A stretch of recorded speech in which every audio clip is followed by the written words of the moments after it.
मैं कहता हूँ सेना ही शक्ति है। मैं हूँ मंत्री, मैं कहता हूँ सोना और धन ही साम्राज्य की ताकत है।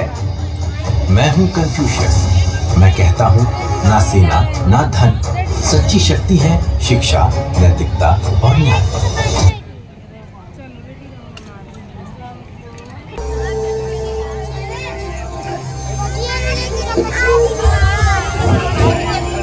हेलो, अभी नहीं अभी।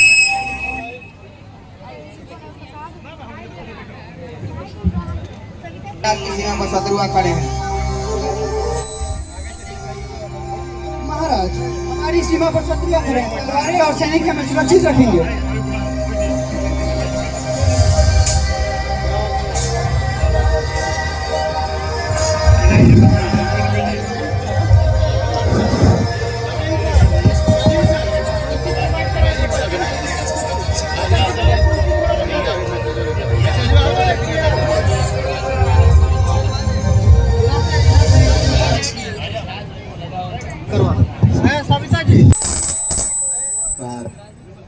नहीं महाराज, धनी सब कुछ है। सोना चांदी से हम सैनिक भी खरीद सकते हैं किसी राज्य को। सेना और धन, क्या यही सच्ची शक्ति है?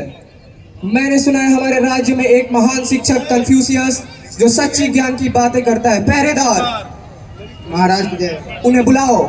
जी महाराज।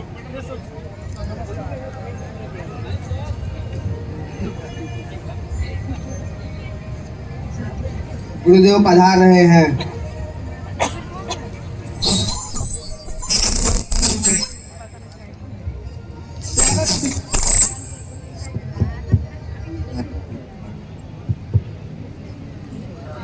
स्वागत है शिक्षक। बताइए मेरे राज्य की असली शक्ति क्या है, सेना या धन?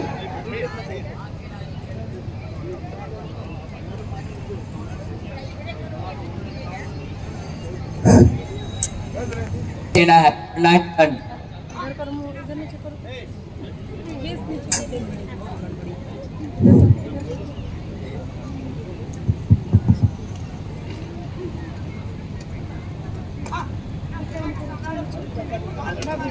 और बिना धन के सेना कहाँ से आएगी? मत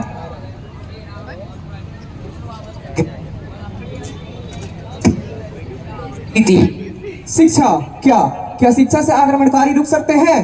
क्या शिक्षा किताबें रोक सकती हैं?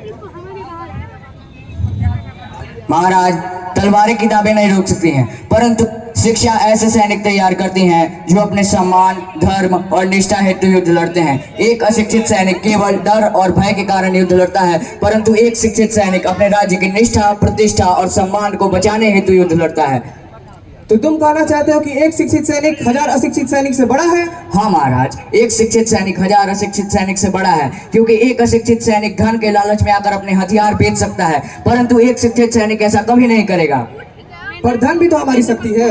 यदि हमारे पास धन हो तो हम पड़ोसी राज्य को खरीद सकते हैं, उसे अपना मित्र बना सकते हैं। महाराज, धन शक्ति है, परंतु धन एक अस्थायी शक्ति है। यदि आपके मंत्री भ्रष्ट होंगे, आपकी प्रजा लालची होगी, तो आपका धन रेत की तरह बह जाएगा। परंतु यदि आपके मंत्री शिक्षित, आपकी प्रजा शिक्षित होगी, तो आपका धन सही स्थान पे उपयोग होगा, जिससे आपका राज्य सशक्त और समृद्ध बनेगा। लेकिन भूखे पेट किताबें नहीं पढ़ी जा सकती। सही कहा मंत्री महोदय, लेकिन सोचिए हमारे राज्य में भूख क्यों है? क्योंकि कुछ लोग अन्न इकट्ठा करते हैं और कुछ लोग भूखे पेट सोते हैं। इससे यह पता चलता है कि हमारे राज्य में न्याय का कानून कमजोर है, और लोगों को बराबर न्याय कब मिलेगा? जब हमारे पास उचित शिक्षा और उचित नीति होगी। और यदि मैं सिर्फ दया दिखाऊं तो? महाराज, दया राजा का गुण होता है, पर न्याय उसका कर्तव्य, और किसी भी व्यक्ति के लिए उसका कर्तव्य सर्वोपरि होता है, चाहे वो स्वयं राजा ही क्यों ना हो। कन्फ्यूशियस, तुम कहते हो शिक्षा असली ताकत है, पर बताओ यदि मेरी सीमा पर कल दुश्मन हमला करते और सैनिक के हाथ में तलवार ना हो, क्या तुम्हारे शिष्य किताबें उठाकर लड़ेंगे? महाराज, तलवार से केवल देह की रक्षा होती है, पर शिक्षा से आत्मा, मन और राष्ट्र की। यदि एक शिक्षित सैनिक युद्ध लड़ता है तो अपने राष्ट्र को कभी नहीं बेचेगा, परंतु एक अशिक्षित सैनिक सोने के लालच में आकर अपने राष्ट्र को बेच भी सकता है। महाराज, यह तो सैनिकों का अपमान है। क्या हमारी तलवारें बेकार है? मंत्री महोदय, तलवारें तभी तेज होती हैं जब उसे चलाने वाले का मन धर्म तेज हो, नहीं तो तलवार हमेशा विनाश का कारण बनती है और तलवारें अंधकार फैलाती हैं। तो क्या मैं अपनी प्रजा में किताबें बंटवा दूं, किले के दरवाजे खोल दूं? क्या यही तुम्हारी नीति है? महाराज, किले और सैनिक आवश्यक है, परंतु वे असली नींव नहीं है। असली नींव है शिक्षा और नीति। बिना शिक्षा, नीति और उचित व्यवस्था के हमारा राज्य उस हरे भरे वृक्ष के समान होगा जिसका जड़ ही कमजोर हो। और यदि मैं शिक्षा पर धन लुटाऊं और मेरी सेना कमजोर हो जाए, क्या तुम मेरी हार की जिम्मेदारी लोगे? महाराज, यदि आप सिर्फ सेना पर धन लुटाते हैं और शिक्षा की उपेक्षा करते हैं तो यह असंभव है, परंतु आप सेना और शिक्षा दोनों पर बराबर रूप से खर्च करते हैं तो आपका राज्य सशक्त और समृद्ध बनेगा। फिर तो हार संभव ही नहीं है। महाराज, यह सब मीठी बातें हैं। जब किसान कर्ज में हो और प्रजा भूखी हो तो शिक्षा क्या कर लेगी? भूखे पेट किताबें नहीं पढ़ी जाती। मंत्री महोदय, सही कहा, लेकिन सोचिए किसान कर्ज में क्यों है, लोग भूखे क्यों हैं? क्योंकि किसान अन्न इकट्ठा करते हैं, व्यापारी उन्हें ठग लेते हैं, उनके अन्न के लिए उन्हें उचित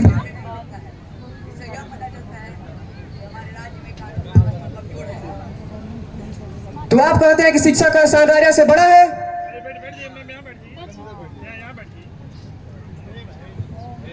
नहीं महाराज, राजा भूमि पर शासन करता है, परंतु शिक्षक मन और आत्मा पर। भूमि सीमित होती है और आत्मा असीम। यदि राजा गुरु के मार्ग पर चले तो राज्य अमर बन जाता है। तुम्हारी बातें मेरे हृदय को भेद रही हैं। तुम कहना चाहते हो यदि मैं शिक्षक बन जाऊं तो मेरा राज्य सशक्त हो जाएगा? हाँ महाराज, राज्य को सशक्त करने हेतु राजा को शिक्षक बनना पड़ता है, क्योंकि राजा ही प्रजा को सत्य, न्याय और नीति सिखाता है। पर मैं राजा हूँ, मुझे शिक्षक बनना होगा। हाँ महाराज, राज्य को सशक्त करने हेतु राजा को शिक्षक बनना होता है। राजा ही राज्य का प्रथम शिक्षक होता है।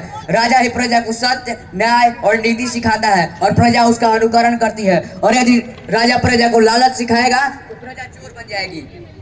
तो मैं यह मानूं कि शिक्षा का स्थान राजा से ऊंचा है? नहीं महाराज, राजा भूमि पर शासन करता है और शिक्षक मन और आत्मा पर। और यदि दोनों मिलकर राज्य के विकास के लिए कार्य करें तो राज्य उन्नत, समृद्ध और सशक्त बन जाएगा।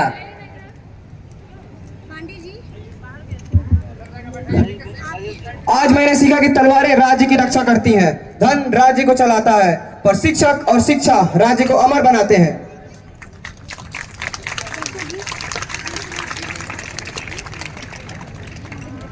आज से मेरे राज्य में सबसे पहले शिक्षक और शिक्षा का सम्मान होगा। सैनिक और धन द्वार की रक्षा करेंगे, परंतु शिक्षक और शिक्षा आत्मा की रक्षा करेंगे। महाराज, यही नीति एक राज्य को अमर, सशक्त और महान बनाती है।